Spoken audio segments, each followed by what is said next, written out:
유다에는 20명의 왕이 있는데 우리가 제3차 40일 특별 새벽 기도에서 영원하신 왕 하나님의 DNA, 다윗에게 약속하셨던 다윗의 언약과 다윗에게 약속하셨던 성전의 건축을 통해서 하나님이 그들의 아버지 되시고 그들이 하나님의 자녀처럼 그렇게 대하여서 하나님이 영원토록 이끌어 주시는 왕조를 세우겠다. 이제 그 약속을 하나님은 어떻게 신실하게 지켜 나가시는가? 그것에 대해서 우리가 지금 8주째 마지막 제주까지 왔습니다. 하나님께서 선한 왕, 하나님 앞에 바로 선 왕을 귀하게 인도해 주시고 이끌어 주시는 것도 너무 귀한 간증이 되고, 하나님께서 악한 왕을 보고서도 버리지 않고 기회를 주시는 것 또한 우리에게 굉장히 커다란 울림이 됩니다. 하나님이 이런 사람도 버리지 않고 쓰신다라는 것이죠. 그런데 너무 안타까운 것은 하나님 앞에 합당한 사람, 선한 왕보다 하나님 앞에서 어떻게 이런 사람이 있을까? 악한 왕들이 사실 훨씬 더 많았다라는 사실이 너무 안타깝습니다.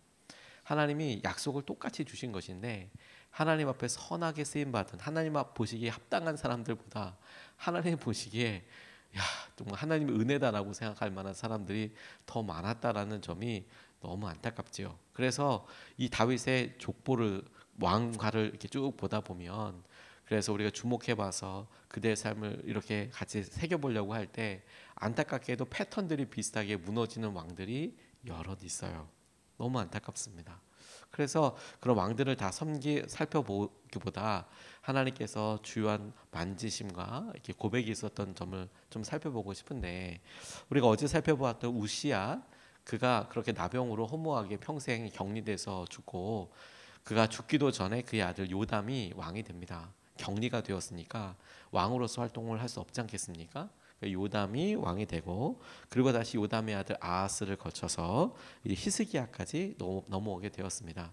히스기야는 르호보암부터 시작되는 남유다의 13대 왕이고, 다윗으로부터 본다면 15대 왕이 되겠습니다. 하나님께서 이 아하스도 정말 만만치가 않았어요. 엄청 악한 왕이었습니다. 뭐 다 설명하기도 그럴 만큼 정말 악한 왕이었음에도 불구하고 히스기야 왕의 간절함과 그가 어려움에 처했을 때 그의 기도에 응답하셨다라는 점은 그 사실만으로도 너무 놀라워요. 악한 왕의 아들이 악한 것은 아니더라. 악한 왕이었음에도 불구하고 그의 자녀는 하나님을 의지할 수 있더라. 이 부분이 되게 중요하겠다고 싶어요. 왜냐하면 아하스 왕서부터 아주 예사롭지 않게 망가지거든요. 아하스 왕서부터 히스기야 나오고 그 다음에 연결되는 사람들은 정말 안타깝게 악하고 이 일변도로 계속 가는 경향이 있는데, 이 히스기야는 이 아하스라는 악한 왕의 아들이지만 브레이크처럼 하나님 앞에 열심히 반응하려고 노력하는 그런 왕이었고, 심지어 하나님 보시기에도 그에게 간절함을 보시고 들어주심을 입었다는 거가 중요하다고 싶어요. 오늘 이 본문 말씀은 그의 삶에 있어서 가장 중요한 사건 중에 하나인 하나님이 그의 기도를 들으신 일을 우리가 같이 붙잡고 기도하고 싶습니다. 첫 번째로, 어렵고 힘들 때, 절체절명의 순간일 때, 그때가 기도해야 될 때인 거예요. 다시 한번 히스기야를 통해서 우리에게 알려주시는 것은 뭐냐면, 정말 힘들 때가 기도해야 될 때이다. 기도해야 될 때이다. 20절 말씀이 이렇게 이야기합니다. 히스기야 왕과 아모스의 아들 이사야 예언자가 함께 하늘을 바라보며 부르짖어 기도하니라고 이렇게 이야기하고 있었습니다. 아시리아의 사네립 왕이 쳐들어왔어요. 이렇게 쳐들어오는 아시리아와의 일련의 전쟁들을 통해서 북이스라엘은 히스기야 왕 시대 때 망했습니다. 그 마지막 왕이 그냥 망해버리고, 호세아라는 왕이 북이스라엘의 마지막 왕이었었는데 이 아시리아에서 멸망하게 됩니다. 그래서 점령에서 나왔던 이 사람들이 라기스라는 곳까지 와서 진을 쳤어요. 라기스라는 곳까지. 그래서 그곳에 와 있는 걸 보고 조공처럼 재물을 바치고 타협하려고 듭니다. 그런데 그 돈을 받고 나서, 재물을 받고 나서 황당한 것은 군대를 물린 것이 아니라 오히려 더 위협을 하러 그의 여러 신하들과 함께 랍사게를 보내요. 그리고 예루살렘 성을 포위해버리고 항복하라 그러는 거예요. 재물을 받고 입 싹 닫고 다시 위협을 하는 거예요. 돈으로 어떻게 좀 해볼 수 있을까라고 생각하지 않았겠습니까? 근데 이젠 돈도 안 돼요. 포위를 해버렸어요. 군대는 강력해요. 비교가 안 되는 거예요. 이 전쟁이. 근데 아이러니한 것은 무엇이냐면 남유다에 있어서는 이 엄청난 큰 위기, 그리고 그가 이제 아무것도 의지할 수 있는 바가 없었어요. 그래서 성전에 있는 금마저 다 벗겨가지고 줬거든요. 아무것도 의지할 거고 가진 것도 없어요. 그래서 근데 그가 보였던 게 뭔지 아십니까? 그렇게 되니까 그가 선택한 것이 기도하는 것이었다라는 사실입니다. 히스기야 왕의 선함과 그가 개혁회로 갔던가 이런 것들도 참 뒤에 있지만 그의 삶에서 보여지는 일을 보면 버티고 버티다가 정말 죽고 아무것도 의지할 데가 없을 때가 되니까 마침내 기도하게 되더라라는 거예요. 이걸 우리가 좀 주목해 보고 싶어요, 여러분. 그 기도가 히스기야를 살립니다. 히스기야가 어떻게 기도하냐면 이 랍사게가 사네립에 편지를 보냈을 때 그 편지를 갖고 와서 성전에다가 펴놓고 하나님 이거 보십시오. 이렇게 말을 참담한 말을 합니다.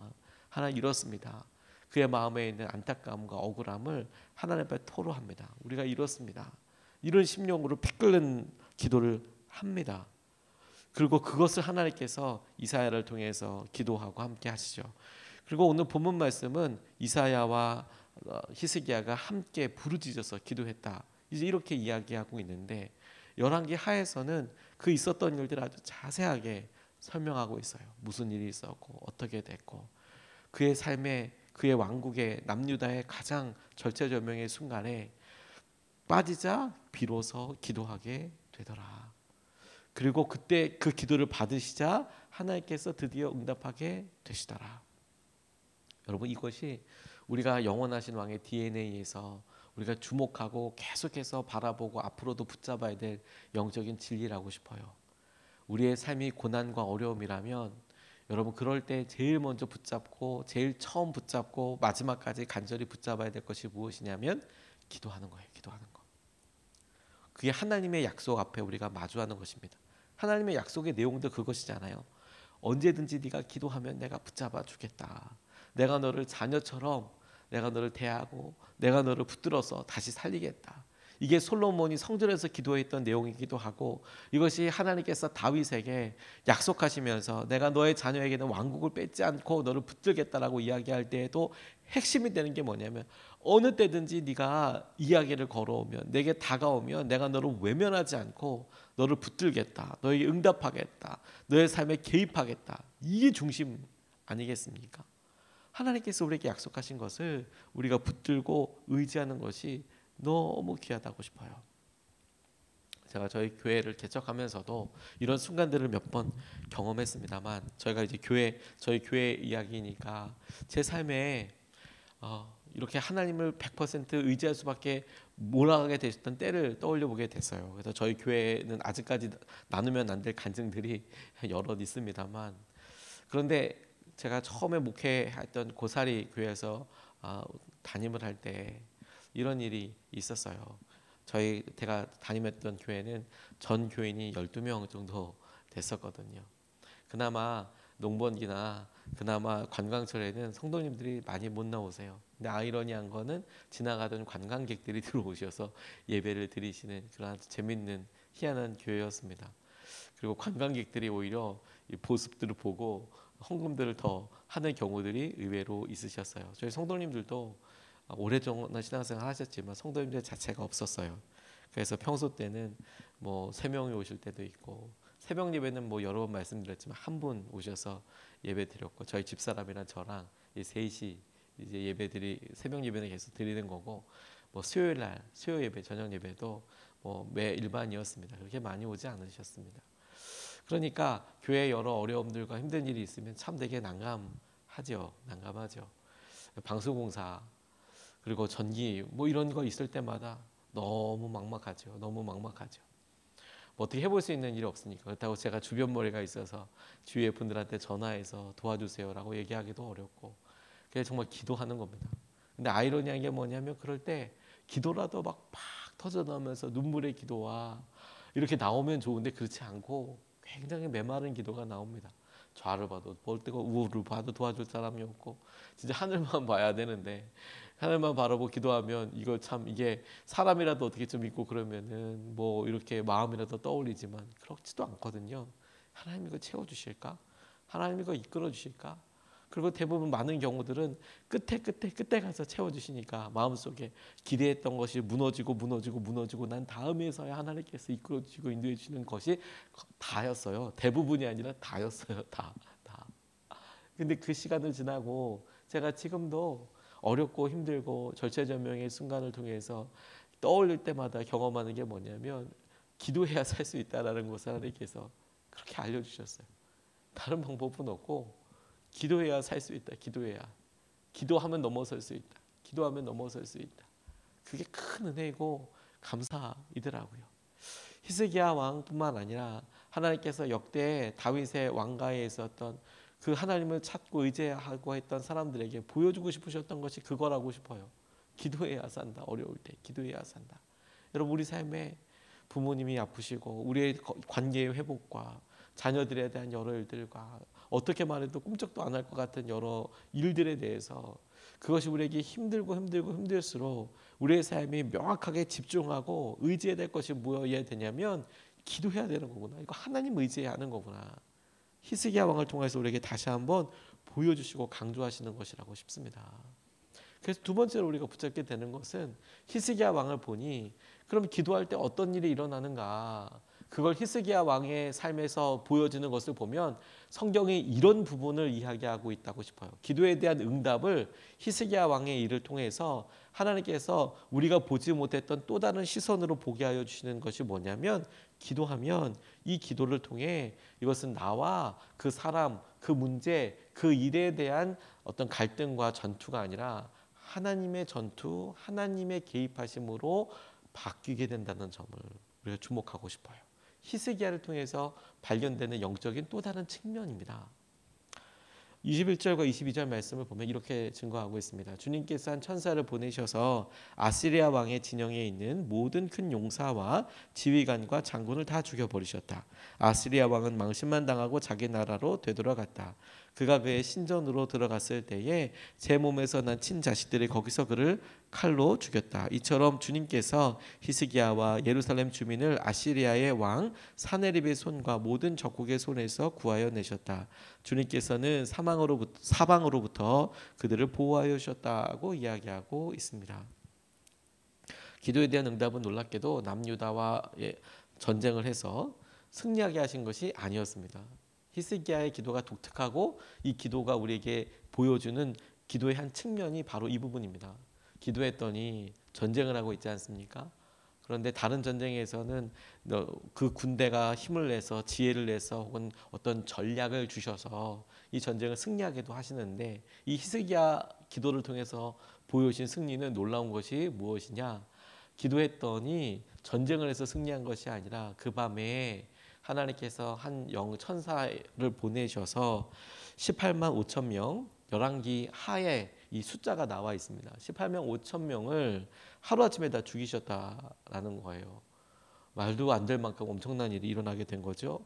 그리고 이 기도에서 말씀해 주셨던 대로 고향으로 돌아가서 사내립이 자식들에게 죽임을 당하는 그런 안타까운 일을 경험하게 됐어요. 패전한 것도 너무 안타까운 일이지만 패전에서 돌아갔더니 자기 자식으로부터 배신을 당해서 왕위도 다 떨궈 나갈 뿐만 아니라 그 왕조도 뭐 강성할 수가 없었겠죠. 그렇죠? 하나님께서 그의 기도를 통해서 이렇게까지 하실까 싶지만 저는 하나님의 기도를 통해서 하나님이 기억하셨던 것 같아요. 북이스라엘, 아수르가 무찔렀거든요. 멸망시켰거든요. 하나님께서 북이스라엘이 끝까지 돌아오지 않습니다. 끝까지 예언자를 보내시고 끝까지 돌아오지 않았어요. 그래서 인생 막대기와 마치 몽둥이처럼 북이스라엘을 치시고 그리고 그 막대기를 꺾으셨나 봐요. 북이스라엘을 무너뜨린 아시리아를 이 남유다와의 전쟁의 대치 상태 이후에 히스기야와 이사야의 기도를 통해서 하나님께서 18만 5천 명을 그냥 하루아침에 다 죽이셨을 뿐만 아니라 왕이 돌아가서 그 아시리아가 지리멸렬 지지부진하게 무너지게 되는 그런 일을 보게 하시더라는 겁니다. 그런데 여기서 주목해야 될 게 뭐냐면 기도가 하나님 우리 살려주십시오라고 히스기야가 기도한 거 아닙니까? 하나님께서 우리 하나님이신데 이런 일들에 대해서 하나님 이걸 좀 봐주십시오라고 기도한 것 아니겠습니까? 그런데 그렇게 기도했더니 우리의 어려움과 관심에서 벗어나 이 전쟁이 하나님과 이 대적들과의 싸움이 되더라는 거예요. 하나님이 그들을 다스리시고 그들과 마주하실 때, 그들을 치실 때, 이 기도는 나와 문제와의 어려움이 아니라, 갈등이 아니라 이 어려움과 이 대치 상황을 하나님과 문제, 하나님과 어려움, 하나님과 다루심, 이것으로 바꾸게 하시더라라는 점에 주목하고 싶어요, 여러분. 우리 삶에 어떤 어려움도 우리 힘으로 될 수 있는 것이 없습니다. 그리고 그것이 우리에게 분명히 깨달아진다면 우리가 마땅히 해야 하고 할 수 있는 가장 지혜로운 행동은 무엇이냐면 기도하는 거예요. 기도하는 거. 그리고 그 기도하는 것은 여러분 때로는 오랜 마른 기도처럼 기도하는 것들도 있고, 상황은 너무 절박한데 우리 마음은 너무도 그게 크기 때문에 막 헛헛하게 이게 지금 뭐 하는 건가, 기도조차도 안 될 만큼 그렇게 생각이 될 때, 그게 기도해야 될 때, 왜? 그것이 하나님께서 우리에게 우리의 싸움과 우리의 전쟁이 하나님의 싸움, 하나님의 개입하심, 하나님의 인도하심으로 이끌어가는 중요한 통로이기 때문에 그렇습니다. 그게 너무 중요한 건 아니겠습니까? 그게 너무 하나님께서 이렇게 약속하신 것 아니겠습니까? 히스기야의 기도, 하나님께서 마지막까지 그 남유다를 통해서 저들을 쓰시고 이끌어주신다라고 보았을 때, 오늘 여러분 우리가 영원하신 왕의 DNA를 생각하고 하나님께서 이 이스라엘의 말년으로 이렇게 가면서 어떤 왕들을 보시고 어떤 행동들에 대해서 하나님께서 우리에게 기억하게 하시는지를 통해 오늘 우리가 우리의 삶의 중심을 보았으면 좋겠어요. 여러분, 기도하는 사람들이 살아요. 나중에 우리가 문제와 어려움들이 있지만 우리 자녀들을 보아도 한꺼번에 폭풍 성장할 때도 있지요, 분명히. 그런데 거의 대부분, 삶의 대부분은 날마다 반복되는 밥 먹고, 날마다 반복되는 잠자고, 날마다 반복되는 운동하고 놀고, 그래서 성숙하고 성장하는 것 아니겠습니까? 중요한 건 날마다 반복되는 중요한 일 아니겠습니까? 아무리 부모가 키가 크고 그래도 밥 안 먹고 잠 안 자고 그러면 건강해질 수가 없어요. 우리도 마찬가지죠. 기도도 하나님이 아무리 우리에게 놀라운 약속을 주시고 아무리 우리에게 쓰시겠다고 거룩한 비전과 사명을 주셔도 기도하지 않는 사람은 누릴 수가 없어요. 붙잡을 수가 없어요. 정작 자기는 소외될 수밖에 없어요. 심지어 하나님은 이루어 나가셔도, 하나님께서는 당신의 말씀대로 이루어 나가시지만 그 은혜 가운데 있으면서도 그게 은혜인지도 하나님의 개입하신지도 몰라요. 이스라엘의 악한 왕들이 다 그런 거예요. 하나님이 지금 언제든지 기도하면 응답해 주시고 있으시잖아요. 근데 기도하지 않아요. 그래서 히스기야 말고 다른 왕들이 왜 망했냐면 기도하지 않아서 망했어요. 기도하지 않아서. 악해서 망한 게 아니라 기도하지 않아서 망했어요. 오늘 우리에게 히스기야를 통해서 기도의 활력과 간절함이 회복될 수 있으면 좋겠습니다. 두 가지 말씀을 같이 나눴습니다. 첫 번째, 어려울 때가 기도할 때예요. 어려울 때가.